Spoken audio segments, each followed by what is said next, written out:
नमस्कार दोस्तों, मैं डॉक्टर स्वप्निल सागर जैन निरामय होम्योपैथी के अपने इस YouTube चैनल पर आप सभी का बहुत बहुत स्वागत करता हूं। दोस्तों, आज मैं आपसे बात करूंगा बवासीर की बीमारी के बारे में। बवासीर की बीमारी एक ऐसी बीमारी है जो कि सबसे ज़्यादा आजकल के कंडीशंस में लोगों को परेशान करती है। किसी न किसी प्रकार से ये परेशान करती रहती है। कभी पेट में कब्ज़ हो जाती है तो बहुत ज़्यादा ब्लीडिंग होने लगती है, कभी मस्से बड़े बड़े हो जाते हैं, बहुत ज़्यादा दर्द करने लगते हैं। तो आज मैं आपसे बवासीर में उपयोग की जाने वाली होम्योपैथी की एक बहुत ख़ास दवा के बारे में बात करूंगा। लेकिन उसके पहले मैं यहाँ पे आपको बवासीर के बारे में थोड़ी सी जानकारी दे देना चाहता हूँ कि बवासीर की जो बीमारी होती है, या फिर जिसे कि पाइल्स या हीमोरॉइड्स भी कहा जाता है, इस समस्या से सबसे ज़्यादा भारत देश में और विदेशों में सभी जगह लोग पीड़ित रहते हैं। और उसका सबसे बड़ा जो कारण है दोस्तों, वो है हमारा खान पान का तरीका और सही चीज़ें ना खाना। इसके साथ साथ में जो लोग पैदल नहीं चलते हैं, उन लोगों को भी बवासीर की समस्या हो जाती है। खास तौर से ये देखा जाता है कि जो लोग रात में बहुत ज़्यादा खाना खाते हैं, शाम को 7 बजे के बाद खाना खाते हैं, पानी कम पीते हैं, या दूसरे शब्दों में कहें कि जिन लोगों को कब्ज़ की शिकायत रहती है, उन्हीं लोगों में सबसे ज़्यादा पाइल्स के या बवासीर के जो केसेस हैं वो देखे जाते हैं। अब जो बवासीर होता है ये खास तौर से 2 तरह का होता है। एक तो बादी बवासीर होता है जिसमें कि खून नहीं निकलता, और दूसरा खूनी बवासीर होता है जिसमें से शिराएं फट जाती हैं और उनके फटने के कारण वहाँ पे घाव बन जाता है और वहाँ से ब्लीडिंग होने लगती है। तो ये 2 तरह के बवासीर सामान्यतः लोगों में पाए जाते हैं, और दोनों ही जो बीमारियां हैं वो बहुत ही ज़्यादा पेनफुल कंडीशंस वाली होती हैं, क्योंकि बवासीर के कारण पेशेंट्स को बहुत ज़्यादा दर्द होता है।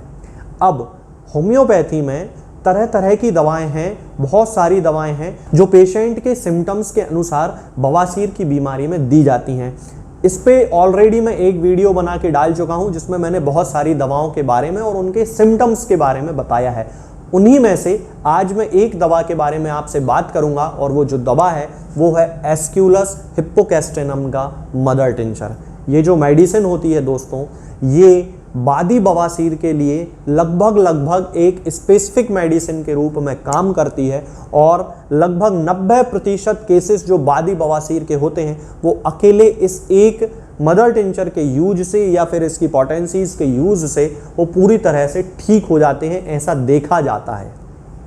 इसके साथ में उसके जितने भी सिम्टम्स हैं, बादी बवासीर के कारण जो भी सिम्टम्स हैं, कमर में दर्द हो रहा है, पेट में कोई तकलीफ हो रही है, और जितने भी सिम्टम्स हैं वो इस मेडिसिन के यूज़ करने से पूरी तरह से ठीक हो जाते हैं। तो आज मैं इसी के सिम्टम्स के बारे में आपको बताऊंगा कि एस्क्यूलस का जो पेशेंट होता है वो किस तरह से होता है, और उसको किन किन सिम्टम्स के आधार पे हम एस्क्यूलस मेडिसिन के रूप में उसकी दे सकते हैं। तो चलिए दोस्तों शुरू करते हैं। सबसे पहले मैं आपको बता देता हूं कि जैसा कि मैंने थोड़ी देर पहले भी बताया था कि एस्क्यूलस का उपयोग जो है वो खास तौर से बादी बवासीर के लिए किया जाता है, यानी कि वो बवासीर जिसमें कि पेशेंट को ब्लड नहीं आता है, केवल मस्से हो जाते हैं, और वो जो मस्से होते हैं वो बड़े बड़े मस्से होते हैं और उनमें बहुत ज़्यादा दर्द होता है, चुभन होती है। चुभन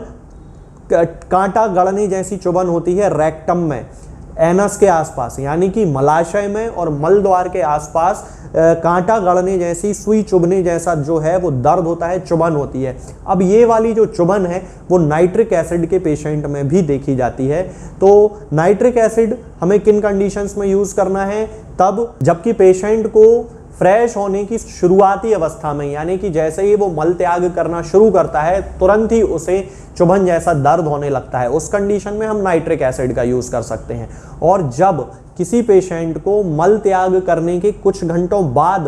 रेक्टम में या एनस में, यानी कि मलाशय में या फिर गुदा द्वार के आसपास चुभन महसूस होती है कुछ घंटों बाद, तब उस कंडीशन में एस्क्यूलस का उपयोग किया जाता है। यहाँ पे एक बहुत खास सिम्टम एस्क्यूलस का देखा जाता है कि जिन लोगों को बवासीर की प्रॉब्लम होती है उनको कमर दर्द बहुत ज़्यादा होता है एस्क्यूलस के पेशेंट्स में, यानी कि जिन लोगों को कमर दर्द के साथ बवासीर की शिकायत हो रही है उन लोगों को एस्क्यूलस का मदर टिंचर यूज़ करना चाहिए। और ख़ास तौर से कमर भी दर्द जो होता है वो किस हिस्से में, सैक्रम के हिस्से में, यानी कि हमारी जो टेल बोन है, टेल बोन के ऊपर का जो हिस्सा है वहां से पेशेंट को दर्द होता है। और ये जो दर्द है ये रेफरिंग पेन होता है, यानी कि कभी एक हिस्से में दर्द होने लगेगा, कभी दूसरे हिस्से में दर्द होने लगेगा, कभी दर्द ऊपर चला जाएगा, कभी दर्द जो है वो नीचे पैरों में आने लगेगा। इस तरह से ये जो दर्द होता है ये अपना स्थान परिवर्तन करता है। तब उस कंडीशन में हम एस्क्यूलस का उपयोग कर सकते हैं।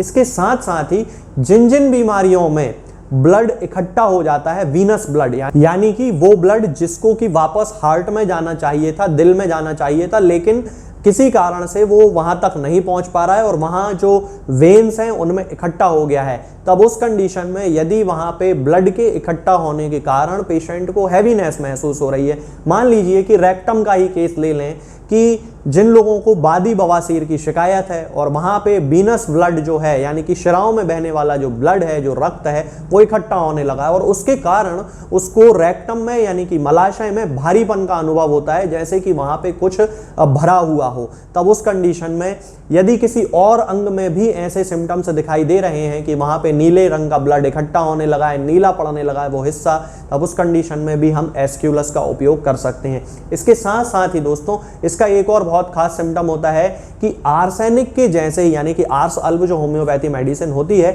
उसके जैसा ही इसका सर्दी जुकाम भी होता है, यानी कि नाक से पानी बहता है, बहुत ज़्यादा एक्रिड जो है वो डिस्चार्ज होता है, सर्दी हो जाती है बहुत तेजी से। तब उस कंडीशन में भी एस्क्यूलस का उपयोग किया जाता है और वहाँ पे पेशेंट के सिम्टम्स के अनुसार डिफरेंशिएट करना पड़ता है कि इसको आर्सेनिक देना है या फिर एस्क्यूलस देना है। इसके साथ साथ ही यदि हम इस पेशेंट के हेड के सिम्टम की बात करते हैं, यानी कि सिर के सिम्टम्स की बात करते हैं, तो पेशेंट बहुत ही डलनेस फील करता है, यानी कि उसका किसी काम में मन नहीं लगता है। अब जिसको बवासीर की प्रॉब्लम होगी निश्चित रूप से उसका जो पूरा ध्यान है वो उसकी बीमारी की अवस्था पे ही रहेगा, उसकी बीमारी पर ही रहेगा, तो उसका किसी काम में मन नहीं लगेगा, सिर में बड़ा उसको भारीपन महसूस होता है, क्योंकि बवासीर के साथ साथ कब्ज भी एसोसिएटेड होगी। तो उस कंडीशन में कब्ज के कारण उसका पूरा पेट भारी रहेगा और पेट जब भारी रहता है तो पेशेंट को सिर में अपने आप हैवीनेस आने लगती है, उसे कुछ समझ में नहीं आता है, एक्किंग पेन होने लगता है, फ्रंटल जो मतलब यानी कि जो फोरहेड जो होता है यहाँ पे बड़ा दर्द होता है। इस दर्द के साथ साथ आंखों में भी उसको बहुत ज्यादा हैवीनेस फील होने लगती है, दर्द होने लगता है, एक्किंग पेन होता है। एक्किंग मतलब जैसे कि कहीं कोई चोट लगी हो, ऐसा कोई दर्द उसको महसूस होने लगता है पूरे सिर में। खास तौर से ऑक्सीपुट में भी बहुत सारे लोगों को, यानी कि सिर का जो पिछला हिस्सा होता है उसमें भी बहुत सारे पेशेंट्स को दर्द होने की शिकायत होने लगती है। यदि हम इसके नाक के सिम्टम की बात करते हैं तो जैसा कि मैंने आपको बताया कि आर्स एल्बम के जैसे ही इसमें सर्दी जुकाम के सिम्टम्स होते हैं, नाक से पानी आता है, छींकें बहुत ज़्यादा आती हैं, ठंडी हवा लगने से उनमें एग्रावेशन होता है। लेकिन जब एक नॉर्मल व्यक्ति है जिसको कि सर्दी नहीं है, उस अवस्था में इसकी जो नाक है वो बड़ा उसको ठंडा ठंडा महसूस होता है, ड्राइनेस उसको महसूस होती है, यानी कि वहाँ पे उसको सूखापन लगता है, नाक सूखी हुई उसको महसूस होती है।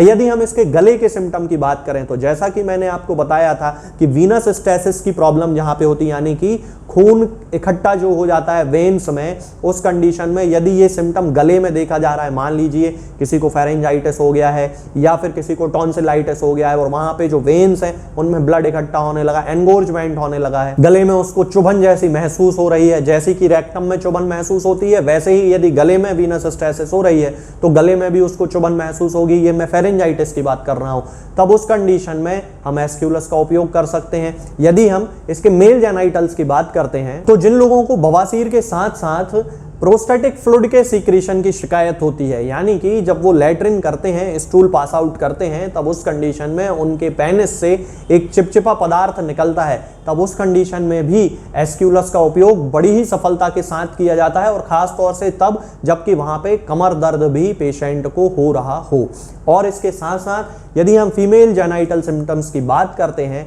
तो ये देखते हैं कि जिन महिलाओं में श्वेत प्रदर की शिकायत होती है, यानी कि ल्यूकोरिया की शिकायत होती है, सफ़ेद पानी आने की शिकायत होती है, उन महिलाओं में यदि वहाँ पे सफ़ेद पानी आने के कारण कमर दर्द बहुत ज़्यादा हो रही है, बहुत ही ज़्यादा कमर दर्द होती है और इतनी ज़्यादा होती है कि पेशेंट को ऐसा लगने लगता है कि यंग एज में भी उसका बुढ़ापा आ गया है और उससे बिल्कुल चलते फिरते नहीं बनता है, लेमनेस की कंडीशन वहाँ पे डेवलप हो जाती है, कमर बिल्कुल हिलाते डुलाते ही नहीं बनता है। तब उस कंडीशन में हम ल्यूकोरिया यदि किसी को है, यानी कि सफ़ेद पानी की शिकायत है और इतना ज़्यादा सफ़ेद पानी आने के कारण कमर दर्द हो रहा है बहुत ज़्यादा, तब उस कंडीशन में हम एस्क्यूलस का उपयोग कर सकते हैं। अब यदि हम इस मेडिसिन की डोज की बात करते हैं तो दोस्तों मैं इसका मदर टिंचर यूज़ करने की सलाह दूंगा, क्योंकि मैंने अपनी क्लिनिकल प्रैक्टिस में ये देखा है कि मदर टिंचर के यूज़ करने से रिजल्ट बहुत जल्दी मिलने लगते हैं। तो इस मेडिसिन का 10-10 बूंद दिन में 3 बार, मदर टिंचर की 10-10 बूंद दिन में 3 बार आधे कप या 1 कप पानी में मिला के पीने से लगभग दूसरे दिन या तीसरे दिन से ही पेशेंट को रिजल्ट मिलना शुरू हो जाते हैं बवासीर के केसेस में, फेरेंजाइटिस के केसेस में। मतलब कि जो सिम्टम मैंने आपको बताए हैं यदि वो मैच करते हैं तो दूसरे तीसरे दिन से ही रिजल्ट जो है वो मिलना शुरू हो जाते हैं।